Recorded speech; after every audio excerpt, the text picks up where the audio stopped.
Good evening, Facebook friends. It's a pleasure to be here again for another Facebook Live. Again, tonight's topic is what to expect in the next few months of respiratory virus season, where normally we would just be talking about flu. This year we're talking about flu in the midst of the COVID-19 coronavirus pandemic. So there are a lot of questions about what's different, what's the same, and what should we be doing to protect ourselves and our families and loved ones from both of these respiratory viruses. So I think maybe we were going to start talking about just what are the symptoms and how can you tell the difference. That's a very good question that a lot of people have, and the answer is sometimes you really just can't tell without having a test. The symptoms for both of these viruses are very similar. They're both going to cause upper respiratory symptoms, which include cough and shortness of breath. They both cause fever, and they both can cause some stomach upset as well. That's very common with flu. About a third of people with influenza will have nausea, vomiting, diarrhea, and a smaller number of people with COVID-19 have nausea, vomiting, diarrhea. So that does not distinguish them from one another. And other symptoms that's very prominent with both of them is body aches, just that sense that every muscle in your body is sore. So when you have any of these symptoms, it could be suggestive of one or the other, and it would require a test to distinguish one from the other. So this is one of the main reasons we're asking people to get vaccinated against influenza now, because if you get the flu vaccine, the likelihood that you would come down with influenza is much lower. So that at least would give some peace of mind and prevent you from at least getting symptoms from flu. Plus, if we get a large number of people in our community vaccinated against influenza, that would certainly prevent influenza from getting into the community and spreading readily from person to person. So the flu vaccine not only would protect you, but would protect those close to you and everyone in the community if we have a large percentage of the people who are immune through vaccination. So I would say this respiratory virus season, more than any other, it would be very important to do everything you can to prevent getting infected and getting sick. Other things, I know one more comment I wanted to make about the differences is that one thing that might give a small hint that it's flu and not coronavirus is that influenza tends to have a very sudden onset. So most people that get the flu will feel perfectly fine in their normal state of health, and over a very short period of time, sometimes just within a few hours, they'll start to feel really very ill. So people can very much pinpoint right when they started feeling ill because it's very sudden and often pretty severe, rapidly progressing. Now, coronavirus, what we're seeing is that oftentimes the symptoms can be very mild at first. Oftentimes we'll hear people will have some sort of symptom for a few days where they don't make much of it. They think it's something else. And so it doesn't seem to have this abrupt onset that influenza has. So again, though, that's not going to be enough to tell which one you have without needing to come in and get a test. So again, best thing is prevention.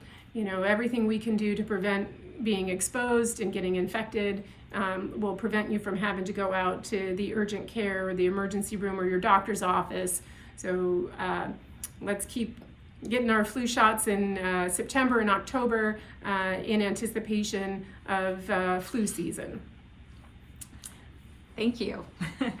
So I have a question since we do have the holidays coming up. This question is from Jeff. How do you feel about family gatherings inside the house for the holidays? And that's starting with Halloween and all the subsequent holidays. That means food and socializing where people may not be wearing face masks.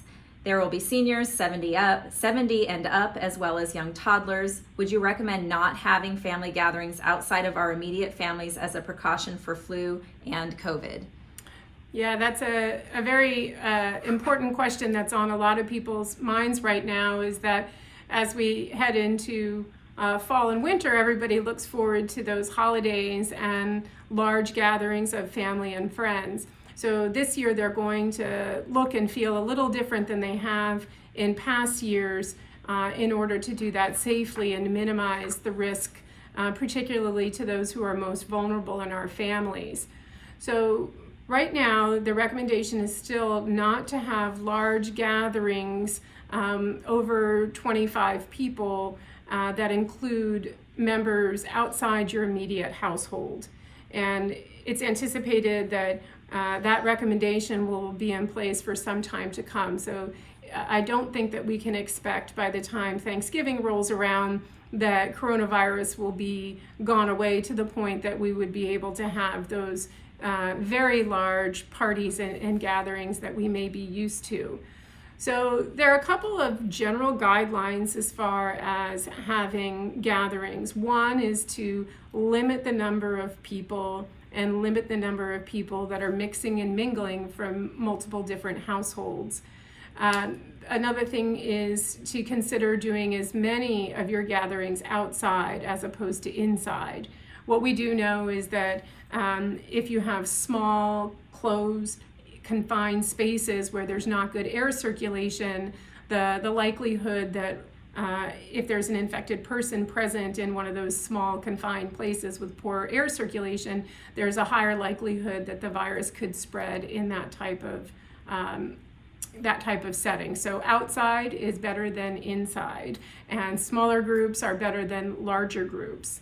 Now, again, multi-generational gatherings, if you have a large number of people in your family that have chronic medical conditions or otherwise are vulnerable to more severe disease, you might want to consider having them join, virtually using some kind of video connection as opposed to having them present there in person. And other things to consider, I think he was mentioning travel. So another thing is that we generally would recommend the 14-day observation period or quarantine if you're traveling from areas or being around people where you're not sure if you've been exposed to COVID or not. So if you are planning large gatherings, you might want to restrict your movements for the 2 weeks before you're planning to have a gathering with people who may be more vulnerable in order to protect them. Of course, when you are gathering, if this is a social occasion, you could try and implement the social distancing and the mask wearing and the hand hygiene as much as possible. But I think most of these family events that people are envisioning would be involving meals and sharing food and drink, at which point people are not wearing masks. So again, that would also increase the risk to spreading the virus amongst family and friends. So there's not going to be any, very clear, strict prohibition from families getting together, but it just has to be done sensibly and thinking about what are the risks to those people who may be coming to the gathering and doing as much as you possibly can to decrease the risk to those individuals who may be at risk for getting very sick and needing to be hospitalized. Specifically about Halloween, I have young children myself, school-age children, and Halloween is coming one way or another, but again, it's probably going to look very different than it did last year. It is not recommended that families take children for door-to-door trick-or-treating. Again, the risk there is that there'll be a lot of mixing and mingling from people from various households. And again, all of the high contact things by touching doorknobs, touching doors, touching bowls of candy, people sticking their hand in big bowls, all of this would be possible means of transmission, not just of coronavirus or influenza, but other respiratory viruses and bacteria as well, that this year more than ever we're really focusing on these basic measures of hygiene where we can protect ourselves. So door-to-door trick-or-treating is not recommended. Now, the Monterey County Health Department has put out an excellent guide on their webpage for alternatives to the traditional trick-or-treating. So there are many things that you can do with your children to celebrate Halloween that wouldn't put them or your family members at increased risk. So outdoor activities, having parties with your social circle, which would be small groups of family, generally 12 or less numbers of children that could then have a party outside. So pumpkin decorating, pumpkin carving can all be done outside, socially distanced. Instead of having just open bowls of candy, having individually packed little treat bags. So that might be a fun project even to do with the children, is to create little treat bags to share with their friends.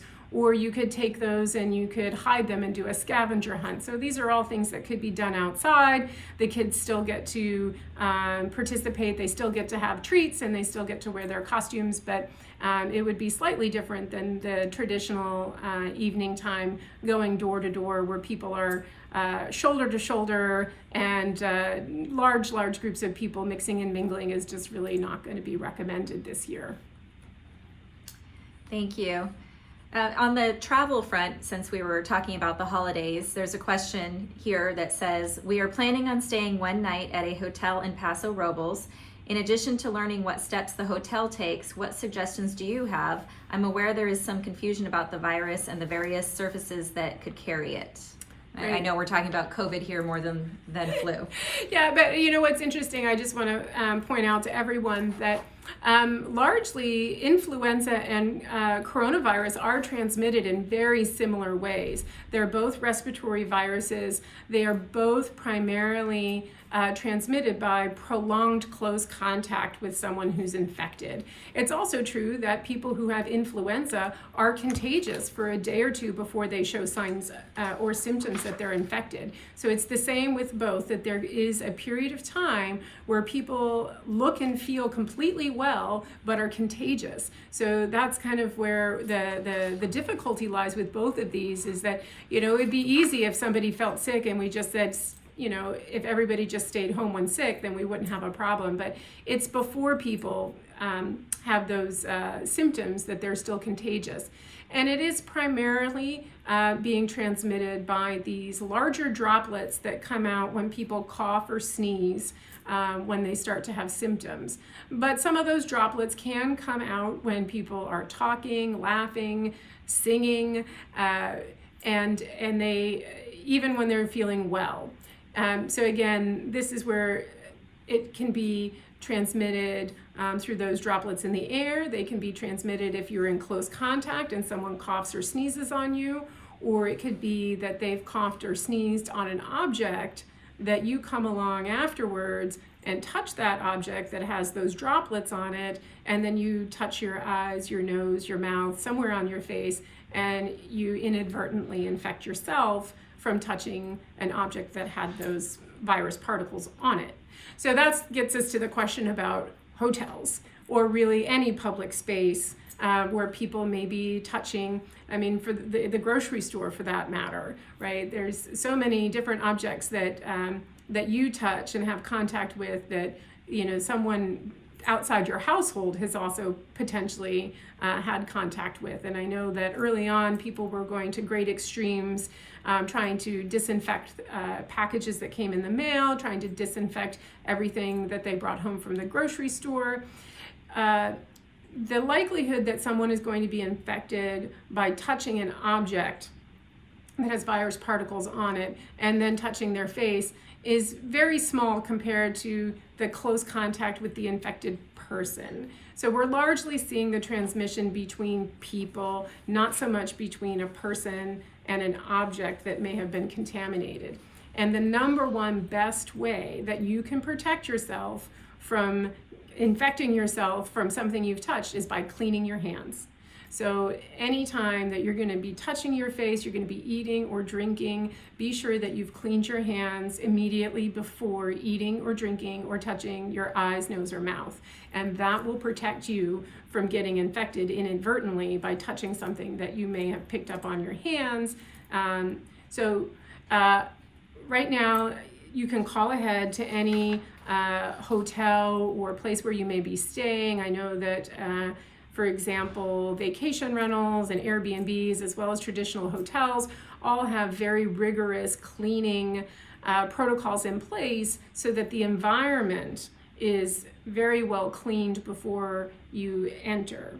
So if you are concerned about that, I would definitely recommend that you contact the place you're going to be staying in advance and talking to them about what type of protocols they have in place for environmental cleaning so that you know what you're walking into. But all that aside, we still don't know exactly how long coronavirus may be living on an object.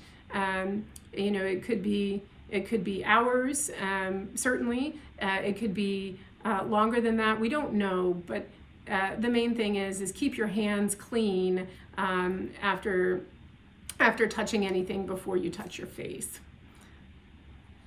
Great, thank you.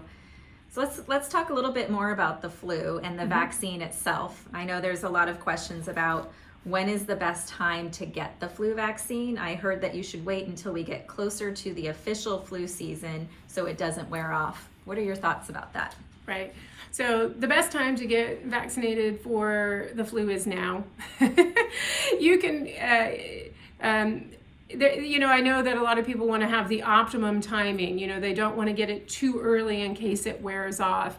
Well, the immunity that you're going to get from the flu vaccine lasts for months. So it's not likely that you can get it too early. You cannot get the flu vaccine too early. If you get it now, you will definitely have sustained immunity through the rest of influenza season and perhaps beyond. So, but you can get it too late. If you wait too long and influenza is circulating widely in the community, you may be out of luck if you wait too long. So every year we recommend people start their flu vaccination programs in September and October. Generally speaking, here on the peninsula, we see influenza cases starting by the end of October and early November, and we generally see the peak of the cases happening sometime at the end of January into early February is sort of the peak season. But we actually do have an official influenza season that starts at the beginning of November and goes through the end of April. So it's a pretty large chunk of the year, and it would be very well to get the vaccine now so that you have a couple of weeks for it to take full effect long before we would expect to see large number of cases of influenza in the area. Right now, we don't have any widespread circulating influenza, so now is a good time. Great. This question came across, will getting the influenza vaccine increase or reduce the risk of getting COVID-19? Great, yeah, so there's a lot of questions about how these two very similar viruses may interact with one another and whether or not there would be any cross protection or any kind of on the other hand, negative interaction of the two viruses. Well, certainly having influenza and coronavirus simultaneously would be very detrimental, and that would certainly put your body under extreme stress. So again, protecting yourself against flu, which we do have means of doing through a vaccine, would be really beneficial. Getting the flu vaccine will not protect you against coronavirus. It does not, it's a different virus, and the flu shot does not have, from what we can tell, any means of cross protection against coronavirus. And similarly, the coronavirus vaccines that are in development don't have any evidence that they would protect you from getting the flu. So they're very similar in their symptoms, but they're two different viruses, and one vaccine would not protect you from the other. So you would need to get both vaccines to be protected. Okay. Does the influenza vaccine interfere with the body's ability to fight off COVID-19 or intensify the COVID-19 symptoms? Great. So would getting the flu shot potentially make it worse if you got COVID? So when you get the flu shot, The whole point of it is to stimulate your body's immune response to generate those very protective antibodies so that you don't get sick with the flu if you were to be exposed by that virus. So by actually stimulating your immune system, a lot of people get symptoms from that. Again, it's very similar. You may get low-grade fevers, you may get body aches. A lot of people feel very tired after they've been given the vaccine. And that's all from the immune activation of the vaccine, which is what you want. You want your body to generate a very strong immune response so that you could be protected. But again, in generating that response, you may get some symptoms. Now, while your body is generating that immune response, you may feel a little run down. It wouldn't necessarily put you at any increased risk for coronavirus, but it may make you feel a little under the weather for a day or two after getting the shot. But it would not amplify or intensify or worsen any type of symptom from coronavirus if you had the unlucky coincidence of coming down with COVID, simultaneously with having gotten your flu shot. Okay. How do we know how effective the flu shot will be this year? Should I even get it if I'm not sure it will work and I'm wearing a mask when I go out? Right, so there's a couple things wrapped in there. One is like, do I need to get the flu shot if I'm wearing a mask anyway? And the other half of it is, how good is the flu shot going to be this year? Well, the first part about that, how good is the flu shot going to be this year? We never really know until the flu season is over. So unfortunately, my crystal ball is not working so well to be able to predict how good the flu shot's going to be this year. But they do take great care every year in analyzing a large amount of data from all over the globe to try and figure out how to make this year's flu vaccine match most closely those types of influenza that are circulating around the planet. But everybody is aware that some years they have a good match, and some years they don't get that calculation quite right, and the level of protection is not as high. That being said, I think we need to all be optimists and see the glass as half full, and get the flu shot with the expectation that it is going to be highly protective. The other thing is even in those years in the past where perhaps the flu vaccine has not been as highly protective as we would want it to be, it still has the benefit of reducing hospitalizations, reducing time off of work, and reducing the number of deaths. So it may be that you get your flu shot and you still are exposed and get sick, but you won't get as sick as you would have gotten had you not gotten the flu shot. So I would say get your flu shot and hope for the best. We're all going to hope for our best, and it is going to have some benefit regardless of whether or not they did an excellent match to this year's circulating types of influenza.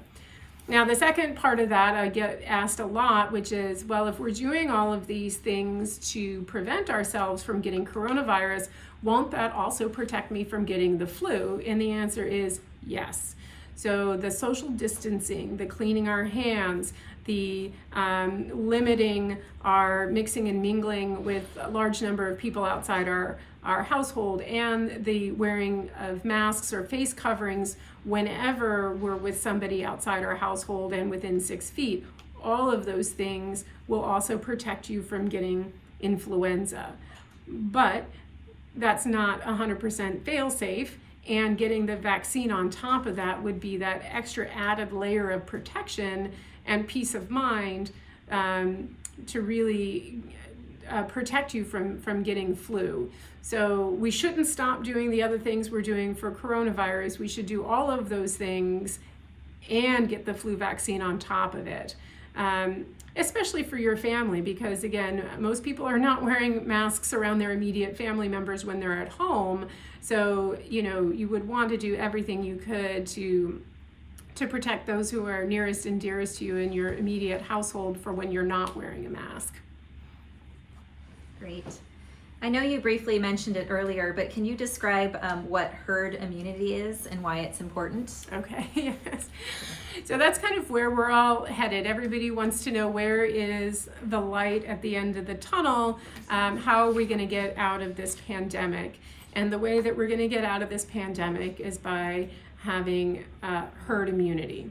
And what that means, it means that the majority of the population has become immune to coronavirus, such that there would be very little risk of infected people being able to pass it on to people who weren't immune.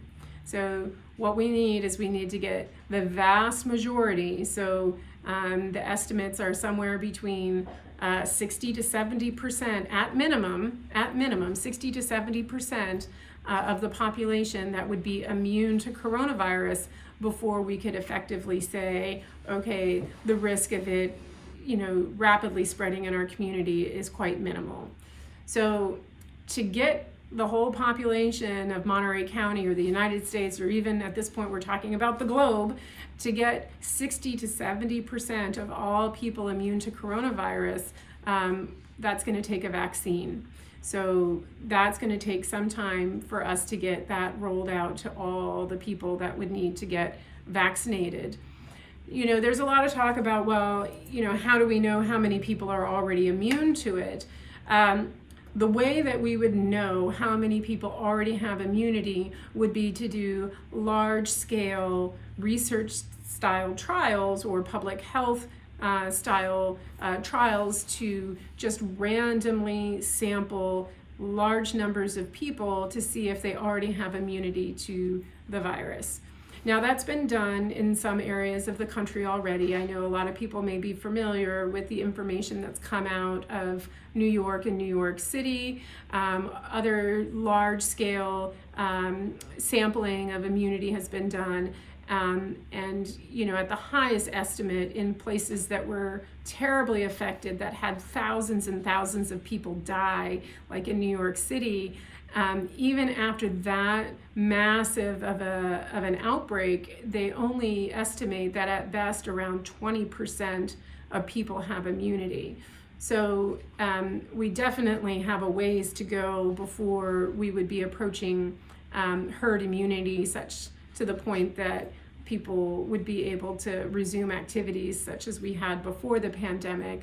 I know we're all looking forward to being able to go back to the movies, be able to go to large concerts and things like that, but that goal of 60 to 70% immunity is kind of a ways away right now. Okay. We wish it was closer. Yeah, we do. Absolutely. Yeah. Well, until that vaccine is available to the masses, it seems as though we still need to be wearing our masks, and we do have a couple mask questions. Okay. A lot of the cloth masks being sold today do not have a shape that is specifically designed to cover the nose with the wire in it, so that many wear them where they go under the nostrils. Is this giving protection to the wearer and to the person within 6 feet of them? I would appreciate that, and if you could talk about materials in the masks and which ones are helpful. Great. Yeah, there are a lot of questions about what's the best kind of mask, and are they all equally protective? And I like how this question started off with, well, if you have it below your nose, is that really protective? And the answer, of course, is no. The face coverings must cover the nose and mouth completely to have the best level of protection. It should be fit very close to the face, so that you don't have anything kind of leaking out the sides or underneath. So the materials. Some materials are better at blocking or keeping all of those droplets inside than others, but the bottom line is that any face covering that covers the nose and mouth is going to reduce the amount of potentially infectious particles that are coming out of you and into the area around you. Because remember, the point of wearing a mask or a face covering, the point of that is for you to protect those around you. It's also a good reminder to you not to touch your nose and mouth with unclean hands, because I hear all the time how people get very comfortable wearing them and they forget that it's on until they try and go and eat or drink something or touch their face, and then, oh yeah, I have the mask on.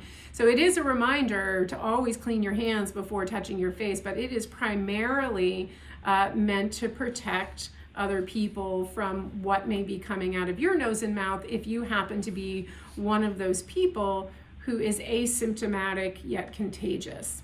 So that being said, again, any face covering that covers the nose and mouth is going to be protective.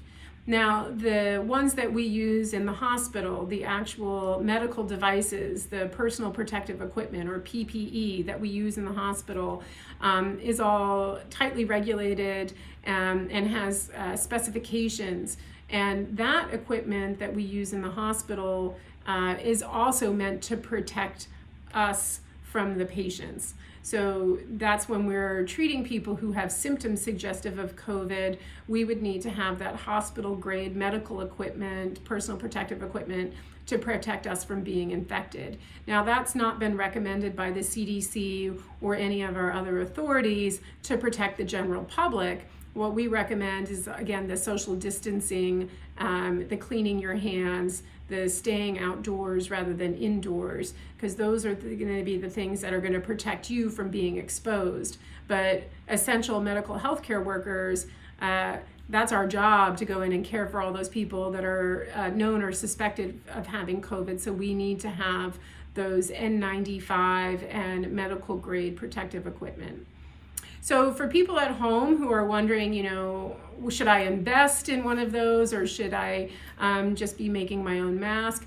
Right now, the recommendation is that you use cotton fabric. Dual layer is going to have more protection. They're excellent specifications and even patterns for how to sew your own on CDC's website that go through some of the details. They have recommendations for a pattern if you're going to sew one. They also have recommendations how to do one just by cutting without having to sew anything, for those of you who may not be quite so handy with a sewing machine. And there was also a lot of press, I think, a while back about the what are they called? Gaiters, or the ones that go up from the neck, that people wear like a scarf around the neck and then can cover up, that those may be in fact harmful and not helpful. I think they should do an episode of Mythbusters for that one. That there was a lot of battle of the experts, I like to call it, about those. Those are just as acceptable a face covering as any of the other cloth masks. And again, the whole intention is to keep your respiratory secretions to yourself. Anything that's coming out of your nose or mouth, as long as you've got something there to block it, you're going to do your job to protect those around you. Great. How do plastic face shields compare to a mask? I use both in some situations and feel safer with a shield. Got it.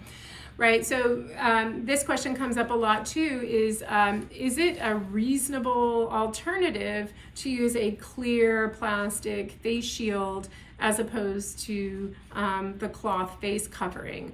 And there are plenty of people out there that may have medical reasons that they cannot wear the mask, or they're otherwise just claustrophobic, for example. There are some people that have medical conditions that would preclude them from putting something on there. So the CDC does recommend as an alternative to use a face shield that goes from the forehead to below the chin, and also would wrap around from ear to ear. So this would be something that would be a clear shield that would really cover the whole face and the upper part of the neck, as well as both sides. So that would be something that, again, would block anything coming from the nose or mouth from being distributed at any great distance. It's not as effective as the mask, because there's still the possibility that it's going to come out the sides and around the sides. But again, it's better than nothing. and is a reasonable alternative for people who cannot tolerate the mask wearing.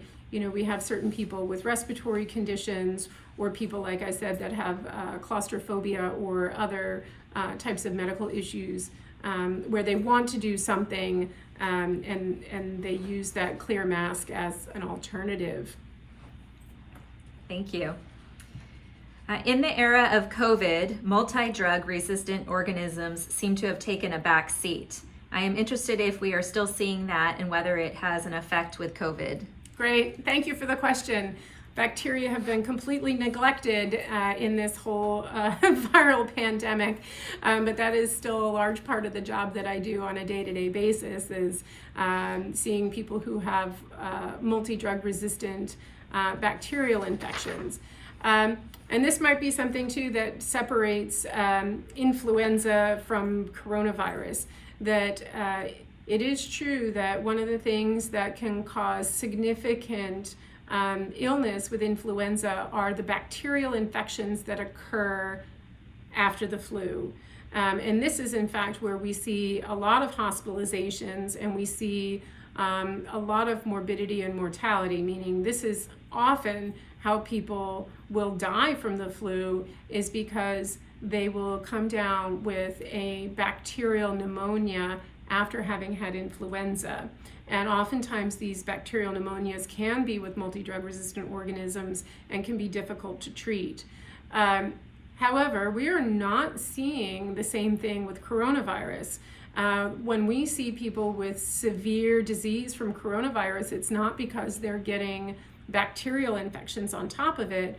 We're seeing that they just have an incredible amount of damage to the lungs, the blood vessels, and numerous other organs because of the intense inflammation or immune response to the virus. So they're not really having problems with multi-drug resistant bacteria like you would see perhaps with influenza, but again, it's the virus itself and the body's response to the virus and coronavirus that is the cause of so much morbidity and mortality, hospitalizations, and death. But all the same, with either of these, again, the idea would be prevention so that you don't get sick and don't need to come to the hospital, so that you don't put yourself at risk for these other bacterial diseases that sometimes occur when people are terribly ill and have to be hospitalized. Is the guidance for recovering from the flu similar to recovering from COVID? Right, yes. So great question about recovering from these two very similar respiratory viruses.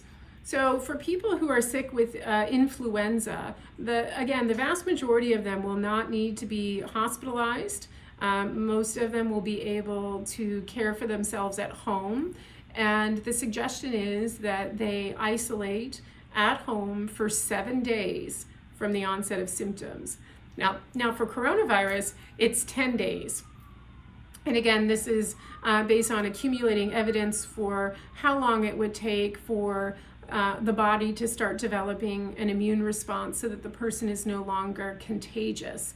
So again, for influenza, the isolation period is 7 days from the onset of symptoms, and for coronavirus, it's 10 days from the onset of symptoms. And, for both of them, there can be a very prolonged recovery period, what we would call a convalescent period, where, you may no longer be contagious, you may not be having the severe symptoms like you have when you first get sick, but they can have lingering fatigue, it can have lingering cough for quite some time afterwards. And again, it just would, need to be treated with what we would call supportive measures, using cough medicines, over-the-counter cold and flu remedies to treat the achiness, and just a period of time of rest and recovery for the fatigue that can come afterwards. Can the local healthcare system handle a busy flu and COVID season at the same time? right? That's exactly what we're preparing for, is to be able to care for everyone in our community that that needs care for any of these respiratory viruses, or for any of their other medical needs, for that matter.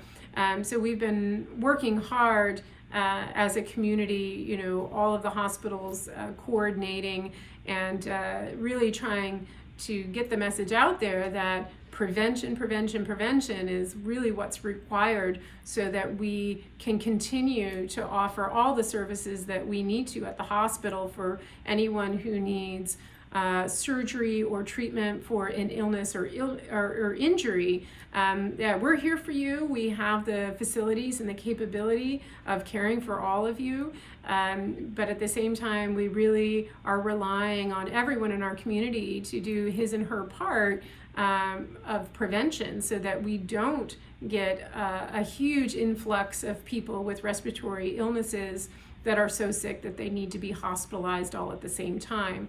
Now, this happens every year. Very predictably, during respiratory virus season, we do see an increased number of people, particularly those who are vulnerable because they have underlying medical conditions. Every year during respiratory virus season, we see an increased number of hospitalizations, and we would expect that that would be happening again this year.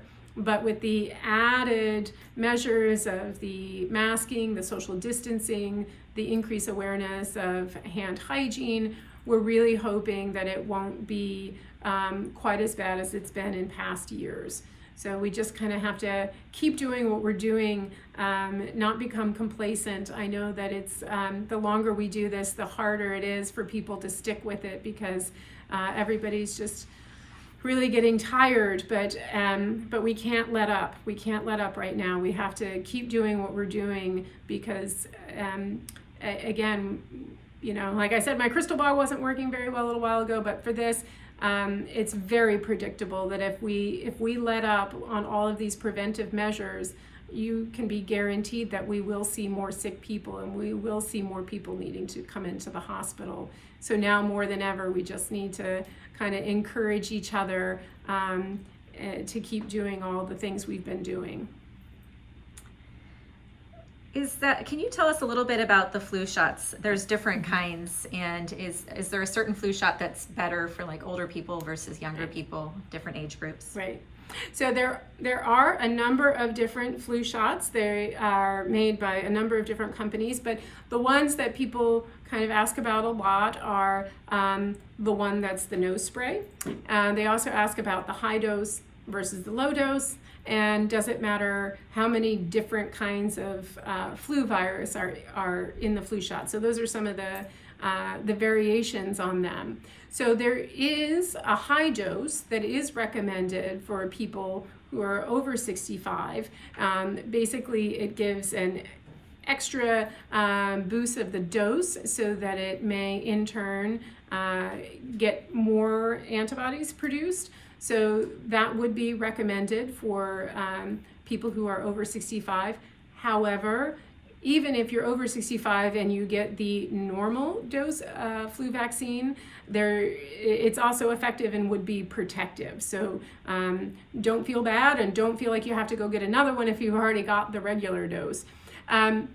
Now there is the recommendation that people get what's called the quadrivalent, or the one that's got 4 different kinds of flu viruses in it, because again, that has a slightly broader protection than the one that just has 3. However, even if you get the trivalent and not the quadvalent, you will have broad protection. So again, no need to go get a different one if you've already gotten one.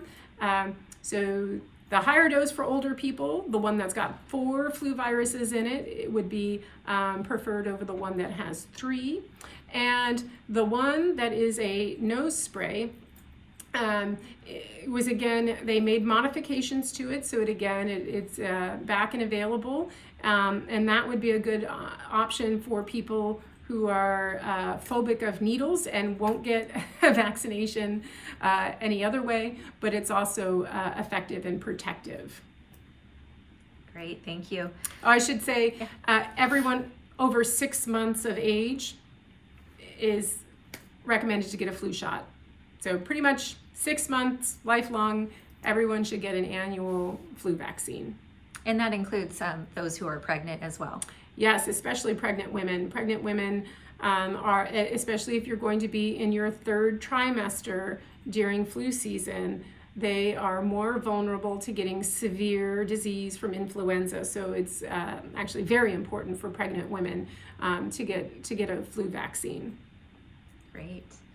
Well, those are all the questions that we've received so far. Before we have you just give your last thoughts, I just wanted to mention that we do have a free vaccination clinic coming up on October 17th, and it's a drive-through clinic. And the information is on our website at chomp.org/flu. And then I just wanted to, first of all, thank you, and then ask if there's anything else that you would like the community to know. Great, yeah, so the flu vaccine clinic on the 17th. I also know that the Montage Medical Group is starting their flu vaccinations for their patients. So if you are a patient of the Montage Medical Group, definitely get in contact with your office and get your flu shot arranged. But the important thing is just that you get it, not where, but I think just get it as early as you can, so that again we can protect as many people in the community as possible. So other things about flu season, the most important thing too, I mentioned a little bit earlier, is if you are feeling unwell, you should stay home. Like, there are a lot of people who are not certain about the symptoms, or they feel like maybe it's not something very severe. But in this day and age, and especially with coronavirus, if you have some symptom that is new and different from you and it's not getting better, I would urge everyone to limit their exposure to other people in the community and go get tested. So there are numerous sites now where people can get tested. You can find coronavirus testing sites on the montage.org coronavirus page. It's I think near the top there's a tool now where you can look at a map, and it will highlight all the places where you can get coronavirus tests done. Same thing is also with the flu. So if you have those symptoms that come on where you have fever and cough and shortness of breath, maybe a sore throat, maybe some upset stomach, this is not the year to just kind of soldier through and say, oh, it's not that bad, I can still go to work. I think that we see plenty of people who do that year after year, that your coworker comes in, coughing and sneezing and just looking awful, and they're like, oh no, it's nothing. I think this year is different. I think that we're going to have to take even those cold and flu symptoms pretty seriously, and I would recommend that everybody go out and get tested so that you would know whether and how long you would need to stay home and isolate yourself so that you're not potentially exposing more people in the community. What other topics did we have from last year? I think we did there were a lot of we questions. talked about flu vaccination this time last year. Yes. There were some questions about if they really just don't want to get the flu vaccine. Are there alternatives to that? No, okay, this is a good point. There was another, often questions are, what else can I do to protect myself? Are there any sort of medicines or vitamins or supplements that I can do that would help me be more immune to these viruses? So in general, just a good, healthy diet, a balanced diet with lots of fresh fruits and vegetables, and keeping yourself overall in a good state of health is going to be the best thing that you can do to have a healthy immune system and protect yourself from getting infected or getting severe disease from these infections. So that would be another thing that you could do now too, that if you have been somewhat neglectful of just routine healthcare maintenance, or if you're a diabetic, or you have underlying COPD, and you've just been kind of letting it slide a little bit, now would be a great time to check in with your doctor. Be sure that you're on the right track. Be sure that your medicines and your maintenance medicines are where they need to be, so that, again, if you can maintain your health to the best of your ability, even if you have chronic medical conditions, being sure that they're well controlled is going to be super important going into cold and flu season. So yeah, now might be the time to check in with your doctor to be sure that you've got everything in good shape and you've got all your medications optimized exactly where you need to. Now, in terms of supplements, there is evidence to say that zinc and vitamin C used in combination can help. This is for common cold viruses. So there does seem to be evidence that zinc and vitamin C can decrease the risk of getting common cold viruses, as well as decreasing the severity and duration of those illnesses. So if there's any supplement that you want to take, those might be something that you could add to your regimen if you're someone that likes to take supplements and vitamins. But again, on top of having a healthy lifestyle and a healthy diet, there's not so much to say that adding more pills is necessarily going to be more protective, especially if you're doing all those things to limit your potential exposure to getting these respiratory viruses in the first place. Great. Thank you so much for your time today. I know you're really busy still addressing COVID in our community and at the hospital, and we appreciate your time. All right.